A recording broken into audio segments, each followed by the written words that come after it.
And what we are seeing is that there is a lot of interest in the space. Obviously, in today's world, people are very handicapped because the lockdown has squeezed out everybody's discretionary budgets. People are dealing with business disruptions. People are trying to find a way to survive. And at that moment, it's not easy for anyone to say, okay, I will invest in a program that will go to 500 of my people and so on.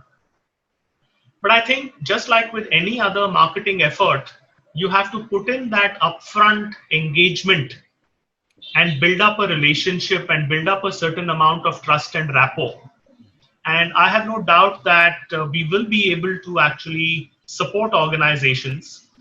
Also, I realize that when people understand that our motive is not purely commercial, we are coming at it from the perspective of purpose. And that purpose is in our books more important than profit.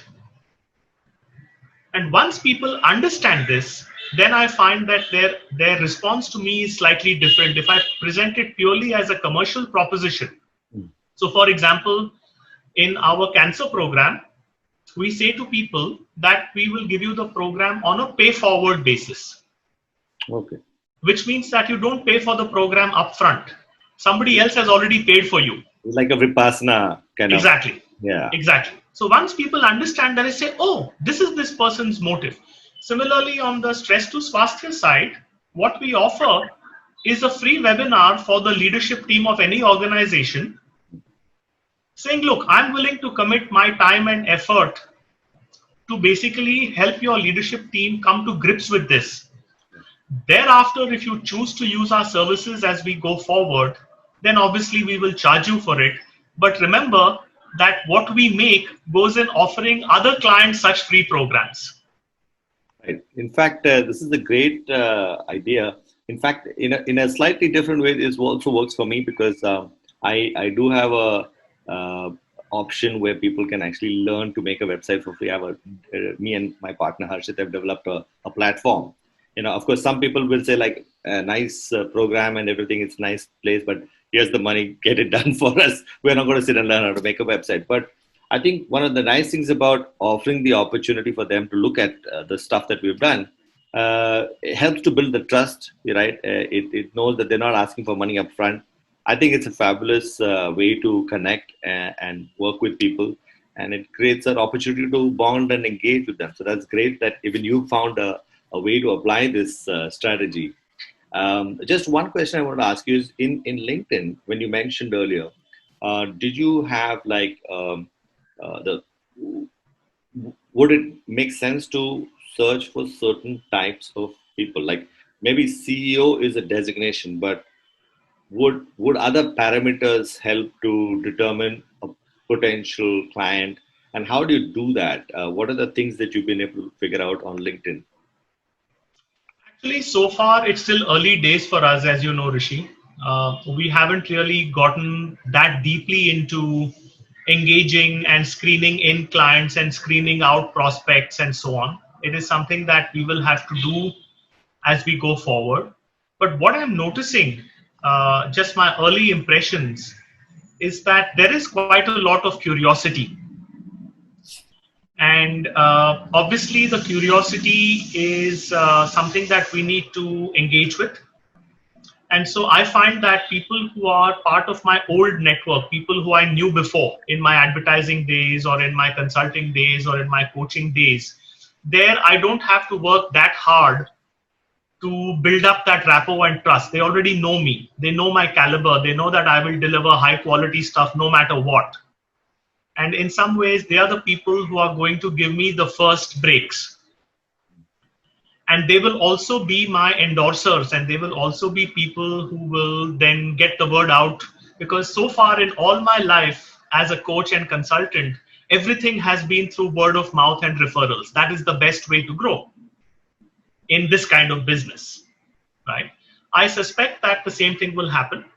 I suspect that we will have to invest a lot of time and effort upfront in delivering these free webinars or free mini workshops and things like that. Because let's face it, we are trying to at first create awareness. Now, if I'm trying to create awareness, I don't think it is right for us to simply start charging from that space onwards. I want to start charging when people actually start to get some concrete value from the service that we offer. So as long as we keep doing the work, as long as we keep investing in building up awareness, as long as we make sure that our purpose above profit mentality is upfront and people understand it, to me, this is marketing.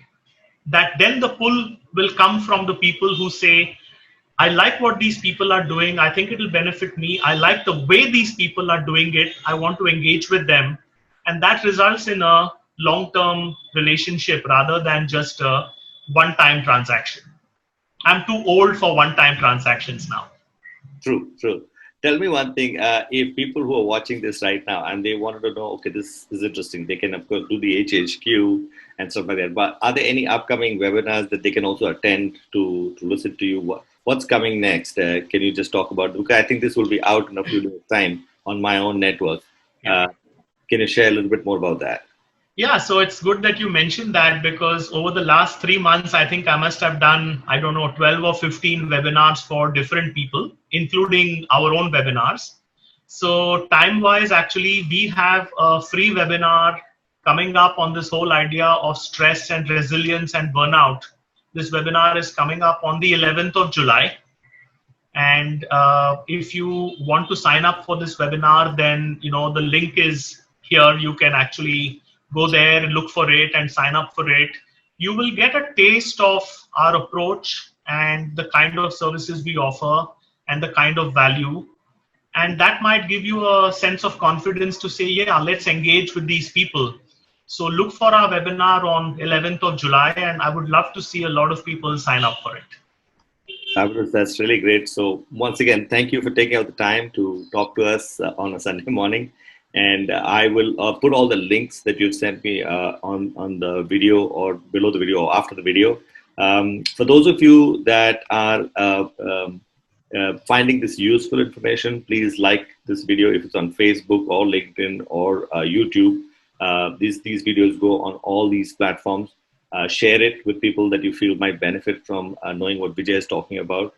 And also, if on YouTube especially, you can go and click on subscribe. And when you click on subscribe, you can hit the bell icon so that you can get notified of more videos coming out similar to this.